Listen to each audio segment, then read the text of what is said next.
महिलाओं को सरकार का तोहफा 1 करोड़ तक की संपत्ति पर मिलेगी स्टाम्प शुल्क में छूट, योगी कैबिनेट के फैसले। स्कूलों के विलय पर इलाहाबाद हाईकोर्ट में सुनवाई, फिर आज अपीलों पर बहस पूरी, सुना जा सकता है सरकार का पक्ष, पहले के फैसलों को मिली है चुनौती। प्रदेश के 29 जिलों में सूखे जैसे हालात, फसल प्रभावित होने की आशंका, कृषि विभाग ने की मदद। हाईकोर्ट बार एसोसिएशन चुनाव की वोटिंग आज, 9,199 वकील डालेंगे वोट, सुरक्षा के कड़े इंतजाम। कोटेदारों की हड़ताल खत्म, आज से पूरे प्रदेश में बांटा जाएगा अनाज, मगर साथ में रखी गई हैं कई मांगे। लखनऊ समेत आसपास के जिलों में मानसून सुस्त, 25 जुलाई के बाद हो सकती है बारिश। आप देख रहे हैं के न्यूज, खबरों का सारथी। और चलिए अब रुक करते हैं खबरों का और शुरुआत करते हैं लखनऊ की खबर से। लखनऊ से बड़ी खबर आपको बता रहे हैं, जहां सीएम योगी ने शिवरात्रि पर प्रदेशवासियों को शुभकामनाएं दी हैं। तो श्रावण मास की शिवरात्रि पर मुख्यमंत्री की तरफ से ये संदेश दिया गया है। श्रावण मास में पड़ने वाली शिवरात्रि को विशेष बताया गया है। तो कांवड़ यात्रा को सुव्यवस्थित करने के निर्देश दिए गए हैं। शिव भक्तों की आस्था और श्रद्धा सर्वोपरि है, सीएम योगी की तरफ से कहा गया है। ये बड़ी खबर आपको लखनऊ से बता रहे हैं, जहां कांवड़ यात्रा को सुव्यवस्थित करने के सीएम योगी की तरफ से निर्देश दिए गए हैं। शिव भक्तों की आस्था और श्रद्धा सर्वोपरि है। तो उत्तर प्रदेश के मुख्यमंत्री की तरफ से ये खास बातें कही गई हैं। लखनऊ से बड़ी खबर आपको बता रहे हैं, जहां शिवरात्रि पर सीएम योगी ने प्रदेशवासियों को शुभकामनाएं दी हैं। श्रावण मास की शिवरात्रि पर मुख्यमंत्री की तरफ से ये संदेश दिया गया है। तो श्रावण मास में पड़ने वाली शिवरात्रि को विशेष बताया गया और साथ ही कहा गया कि शिव भक्तों की आस्था और श्रद्धा सर्वोपरि है। तो बड़ी खबर आपको लखनऊ से बता रहे हैं, जहां श्रावण मास की शिवरात्रि को लेकर मुख्यमंत्री ने यह खास संदेश दिया है। तो मुख्यमंत्री की तरफ से कहा गया कि शिव भक्तों की आस्था और श्रद्धा सर्वोपरि है। तो कांवड़ यात्रा को सुव्यवस्थित करने के निर्देश भी दिए गए हैं। लखनऊ से खबर आपको बता रहे हैं।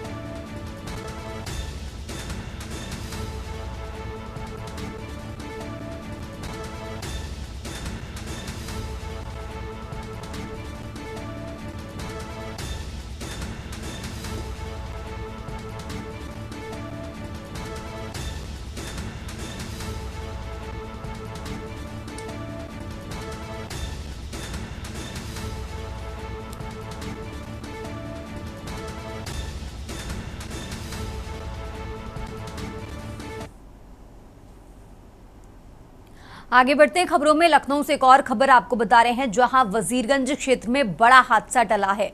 फॉर्च्यूनर कार का एक्सल टूटने से गाड़ी डिवाइडर से टकराई है। गाड़ी में सवार सभी लोग फिलहाल सुरक्षित हैं, कोई नुकसान नहीं हुआ है। और सूचना मिलते ही मौके पर वजीरगंज पुलिस भी पहुंची है। तो पुलिस ने गाड़ी को साइड में लगवाकर रोड खाली कराया। कुछ देर के लिए यातायात प्रभावित हुआ, फिर बहाल कर दिया गया है।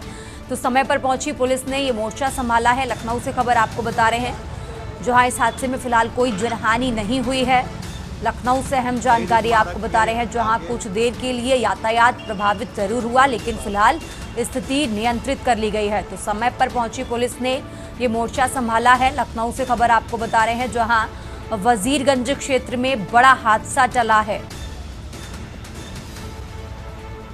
तो वजीरगंज क्षेत्र में बड़ा हादसा टला। लखनऊ से खबर आपको बता रहे हैं, जहां मौके पर पहुंची पुलिस ने फिलहाल स्थिति को संभाल लिया है।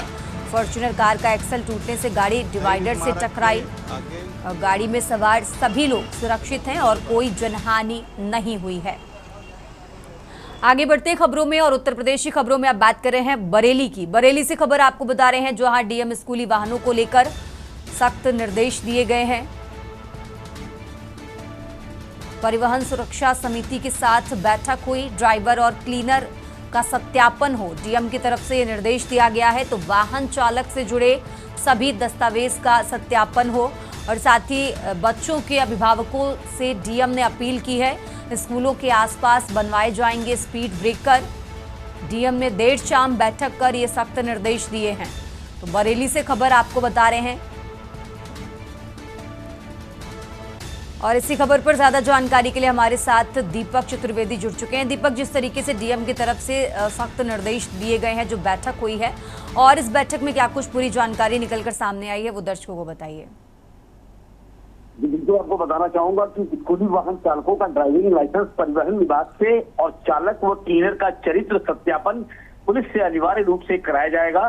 डीएम अविनाश सिंह ने मंगलवार को कलेक्ट्रेट सभागार में हुई जिला विद्यालय यान परिवहन सुरक्षा समिति की बैठक में ये निर्देश दिए हैं। उन्होंने कहा है कि इसके लिए विद्यालय प्रबंधक को भी निर्देश किया जाए, वाहनों में क्षमता से अधिक विद्यार्थियों को न बैठाया जाए।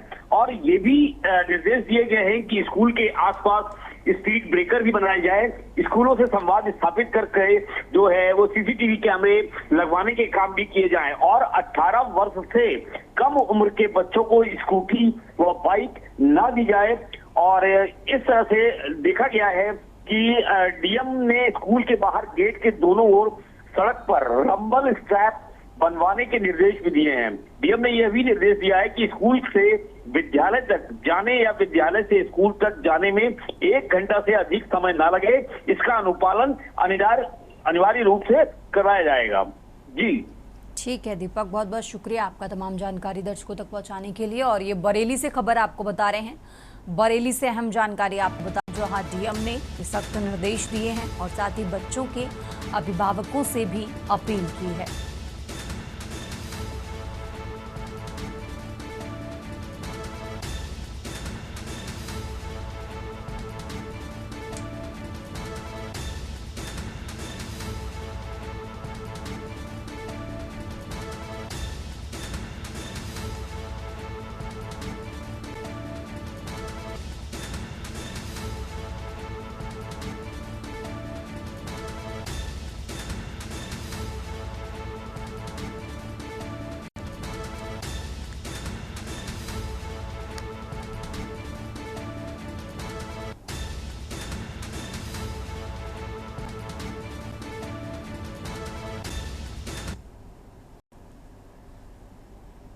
खबरों में आगे बढ़ते हैं और अब खबर प्रयागराज से है, जहां बार एसोसिएशन का चुनाव आज है। 28 पदों के लिए 200 प्रत्याशी मैदान में है। अध्यक्ष और उपाध्यक्ष का चुनाव होना है। 28 कार्यकारिणी सदस्यों का चुनाव है। लगभग 10,000 अधिवक्ता वोट डालेंगे। तो प्रयागराज से अहम जानकारी आपको बता रहे हैं, 28 कार्यकारिणी सदस्यों का चुनाव होना है। लगभग 10,000 अधिवक्ता वोट डालेंगे। तो 28 पदों के लिए 200 प्रत्याशी मैदान में हैं। प्रयागराज से अहम जानकारी आपको बता रहे हैं, जहां अध्यक्ष और उपाध्यक्ष का चुनाव होना है। 28 कार्यकारिणी सदस्यों का चुनाव होना है।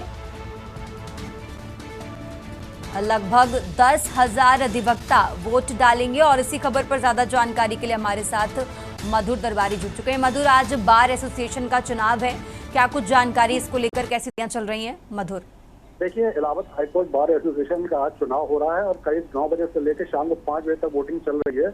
और ये 28 कार्यकारिणी की जो आपकी समिति है उसके 28 मेंबरों की, जिसमें अध्यक्ष उपाध्यक्ष समेत जो है 28 मेंबर हैं, उनका चुनाव आज किया जा रहा है। उसके लिए आज वोटिंग होगी। इसके लिए लगभग 10,000 वकील अधिवक्ता जो है इसमें चुनाव में जो पार्टिसिपेट करेंगे, अपना वोट डालेंगे। तो मैं जैसे बताया कि 9 बजे से शाम को 5 बजे तक इसकी जो व्यवस्था की गई है, तो जो मतदान किया जाएगा।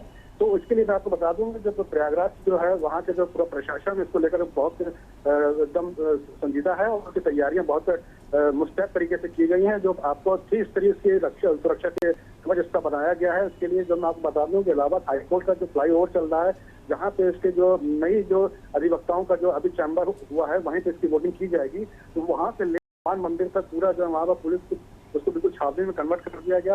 हनुमान मंदिर से लेकर के पोलो ग्राउंड तक का जो पूरा एरिया है, एक तरीके से हम कह सकते हैं कि इलाहाबाद हाईकोर्ट का जो परिसर है पूरी तरीके से छावनी में इसको जो है परिवर्तित कर दिया गया। कोई भी जो है ऐसे उसमें एंट्री नहीं कर सकता है।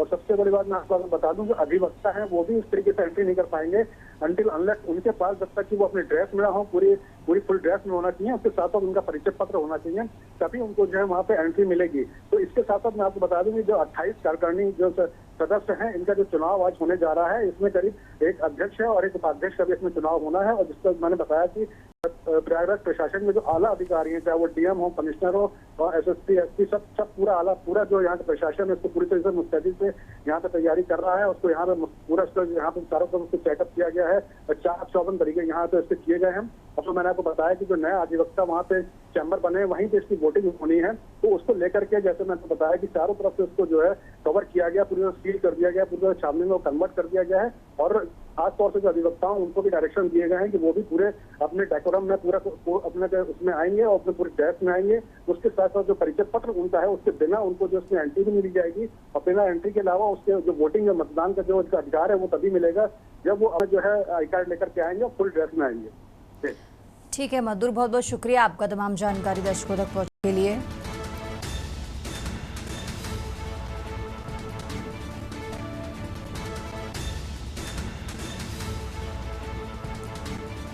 खबर रायबरेली से है, जहां संदिग्ध परिस्थितियों में दुकान में भीषण आग लगी है।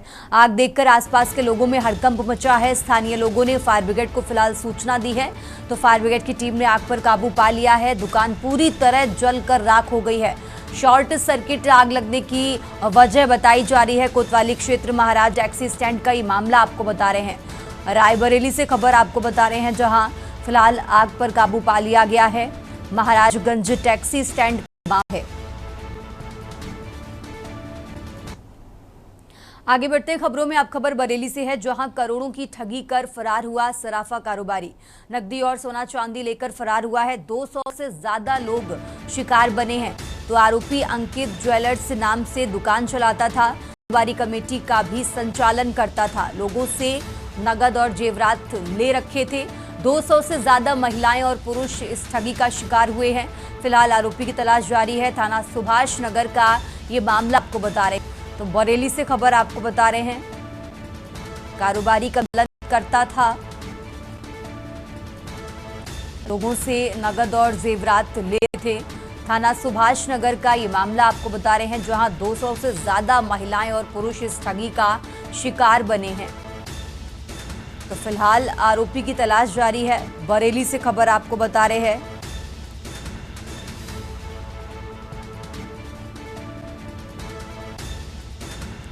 और इसी खबर पर ज्यादा जानकारी के लिए हमारे साथ शानू जुड़ चुके हैं। शानू, जिस तरीके से ये सराफा कारोबारी लोगों को ठग कर फरार हो गया है, इस मामले में कितनी जांच हुई है और जांच में क्या बातें निकलकर सामने आई हैं? निश्चित तौर पर ये जो है थाना सुभाषनगर क्षेत्र का पूरा मामला है। बनाई रोड स्थित एक जो है सराफा कारोबारी है, जो कि अंकित ज्वेलर्स के नाम से अपनी दुकान को संचालित करता था और उसमें काफी लोगों से जो है ठगी की है। दरअसल देर रात जो है सुभाषनगर थाने पर करीब 100 से 150 लोग जो है एकत्रित हुए और वहां पर जो है हल्ला बोल उन्होंने कर दिया और साफ तौर पर से उन्होंने दिखाया कि किस तरीके से जो है अंकित ज्वेलर्स का जो संचालक था, जो दुकान का संचालन कर रहा था, वो जो है लाखों रुपया और यानी कि करोड़ों रुपए की जो गिनती है उसमें जो है नकदी और सोना चांदी लेकर के फरार हुआ है। यानी कि जो ज्वेलर्स था लोगों का उसके पास इकट्ठा था, यानी कि जो लोग उसके पास लग जाते थे या खरीद फरोख्त करते थे, उस दौरान जो है वो वहां से लेकर के फरार हो गया। जब लोगों ने देखना चाहा कि 2-3 दिन से जब दुकान नहीं खुल रही है, तो उन्होंने जो है सुभाषनगर थाने पर देर रात जो है इकट्ठा हुए और वहां पर सभी लोगों ने जो है एक सामूहिक तौर पर से जो है शिकायत की है, शिकायत दर्ज कराई है और उस पर जो है कार्रवाई की बात कही है। फिलहाल देर रात जो है सुभाषनगर थाना पुलिस ने जो है लोगों को समझा बुझा करके वापस लौटा दिया है, लेकिन सुभाषनगर पुलिस ने शिकायत दर्ज कर ली है और जो आरोपी है अंकित ज्वेलर्स का संचालक है उसको जो है पुलिस ढूंढने का काम कर रही है। उसके मोबाइल फोन जो थे उनको ट्रेसिंग करने का काम कर रही है। आश्वस्त किया गया है कि जल्द से जल्द उसको हिरासत में लेकर के उससे पूछताछ की जाएगी और किस तरीके से ये ठगी की गई उसका खुलासा किया जाएगा। तब भी ठीक है शानू, बहुत बहुत शुक्रिया आपका तमाम जानकारी दर्शकों तक पहुंचाने के लिए। और ये बरेली से खबर आपको बता रहे हैं, जहां फिलहाल आरोपी की तलाश में पुलिस जुटी हुई है।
और अब खबर हरदोई से है, जहां मुजाहिदपुर की सहायक अध्यापिका स्नेह सिंह निलंबित कर दी गई हैं।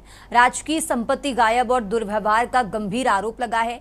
बीएसए हरदोई विजय प्रताप सिंह ने ये कार्रवाई की है। स्कूल से राजकीय संपत्ति गायब करने का आरोप है, तो छात्र, शिक्षक और अन्य कर्मियों से दुर्व्यवहार का भी मामला है। कर्मचारी आचरण नियमावली के उल्लंघन का आरोप है। 3 दिन में जांच रिपोर्ट देने के निर्देश दिए गए हैं। तो यह अहम जानकारी आपको बता रहे हैं, जहां बीएसए की तरफ से ये कार्रवाई की गई है। स्कूल से राजकीय संपत्ति गायब करने का भी आरोप लगा है। 3 दिन में जांच रिपोर्ट देने के निर्देश दिए गए हैं। छात्र, शिक्षक और अन्य कर्मियों से दुर्व्यवहार का भी मामला है। कर्मचारी आचरण नियमावली के उल्लंघन का भी आरोप लगा है। तो यह अहम जानकारी आपको बता रहे हैं, जहां 3 दिन में जांच रिपोर्ट देने के निर्देश दिए गए हैं। तो मुजाहिदपुर की सहायक अध्यापिका स्नेह सिंह निलंबित कर दी गई हैं। हरदोई से खबर आपको बता रहे हैं। राजकीय संपत्ति गायब और दुर्व्यवहार का गंभीर आरोप लगा है। बीएसए हरदोई विजय प्रताप सिंह की तरफ से ये कार्रवाई की गई है और 3 दिन में जांच रिपोर्ट देने के निर्देश दिए गए हैं।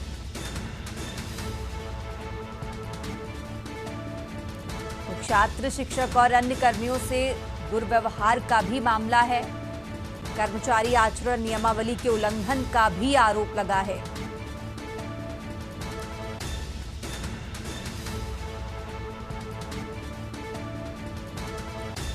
तो मुजाहिदपुर की सहायक अध्यापिका स्नेह सिंह निलंबित।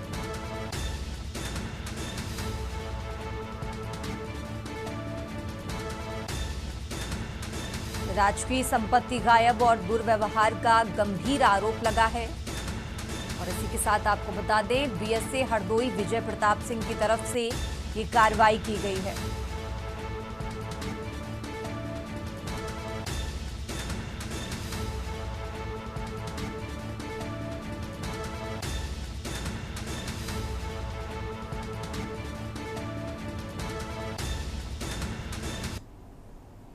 आगे बढ़ते हैं खबरों में। खबर उन्नाव जनपद के नंदेमऊ गांव से है, जहां स्थित राष्ट्रवादी कांग्रेस पार्टी के कार्यालय पर प्रदेश अध्यक्ष हरिश्चंद्र सिंह का प्रथम आगमन हुआ।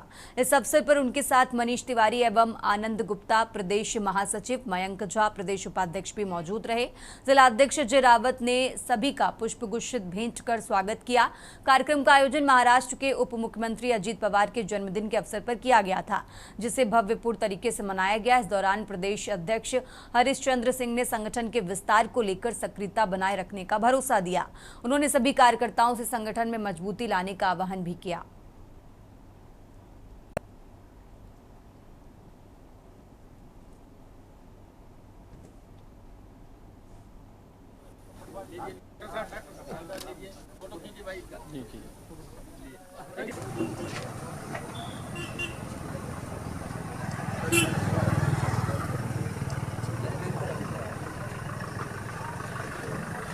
हाँ ले आओ काम चलो ठीक है।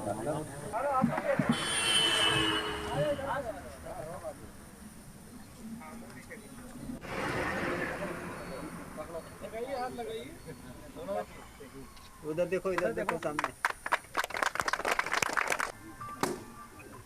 गाड़ी में पड़ा है।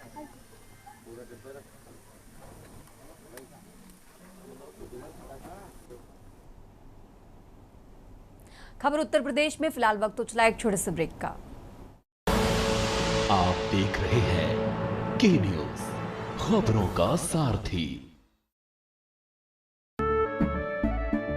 केसरिया से मन जोगी हुआ रे, दिल झूमे देखो मतवारा हुआ रे। केसरिया से मन जोगी हुआ। हर पल मनाओ केसरी त्योहार। विमल बोलो जुबान केसरी। आप देख रहे हैं के न्यूज, खबरों का सारथी। ब्रेक से वापस आ चुके हैं और अब खबर मथुरा से है, जहां रिश्तेदारी की एक शादी में शामिल होने आए झांसी में तैनात एक दरोगा ने अपने साथी के साथ मिलकर दुल्हन की बहन महिला कांस्टेबल के साथ ही सामूहिक दुष्कर्म की घटना को अंजाम दे दिया। दुष्कर्म की फोटो वीडियो बनाकर महिला कांस्टेबल को लगातार ब्लैकमेल किया गया। धीरे धीरे सिलसिला बढ़ता गया और उसके बाद उसने पीड़िता को मुरादाबाद बुलाया, जहां फिर सामूहिक दुष्कर्म किया, फिर झांसी बुलाकर उसके साथ मारपीट की।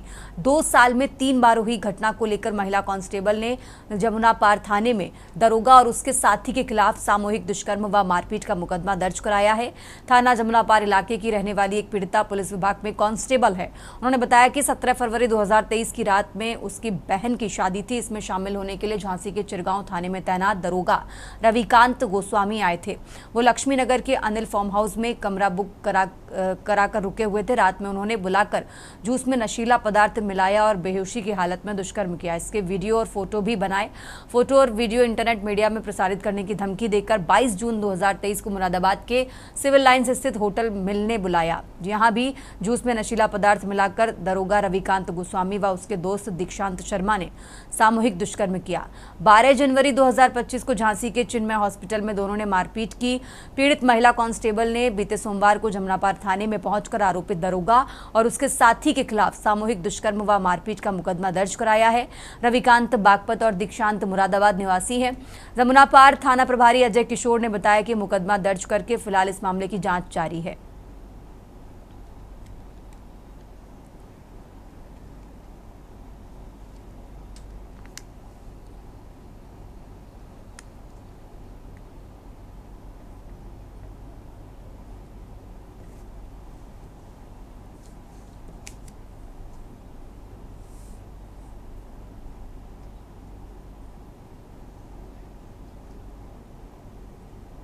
क्षेत्र की रहने वाली एक महिला जो झांसी में महिला कांस्टेबल के पद पर नियुक्त है, उसके द्वारा झांसी में नियुक्त एक अन्य उप निरीक्षक पे अपने साथ बलात्कार का आरोप लगाया गया था, जिस संबंध में थाना जमुनापार में सुसंगत धाराओं में अभियोग पंजीकृत कर लिया गया है। विवेचक को और एसएचओ को पर्याप्त साक्ष्य संकलन के बाद आवश्यक वैधानिक कार्रवाई कर।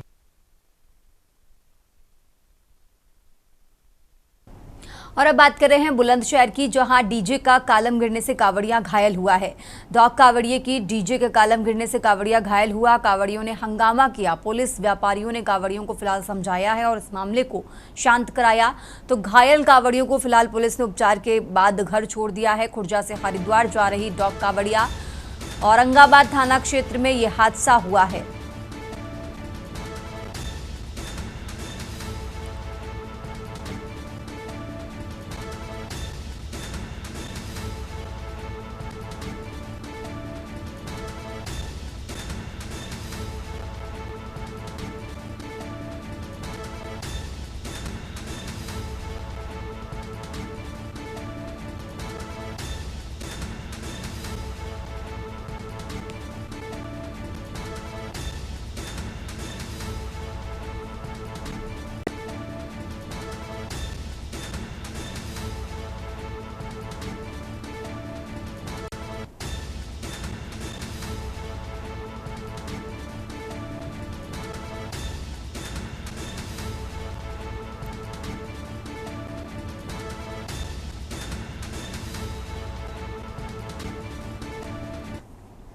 आगे बढ़ते खबरों में अब खबर गाजियाबाद से है, जहां शिव मंदिरों में उमड़ा श्रद्धालुओं का सैलाब। आज सावन माह का 14 है और इसी को लेकर शिव मंदिरों में आस्था का सैलाब उमड़ा है। श्रद्धालुओं की भारी भीड़ है। कांवड़ शिव मंदिरों में जल चढ़ाकर अपनी कांवड़ यात्रा पूर्ण करेंगे। तस्वीरें गाजियाबाद के दुधेश्वर नाथ मंदिर से आपको दिखा रहे हैं, जहां शिव भक्त पूरे जोश के साथ उत्साह में नजर आ रहे हैं। कांवड़ नारे लगाते हुए मंदिर में जल चढ़ा रहे हैं। कांवड़ अपनी आगे की यात्रा पर निकल रहे हैं।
उत्तर प्रदेश की खबरों में फिलहाल इतना ही। आप देखते रहिए के न्यूज़ इंडिया।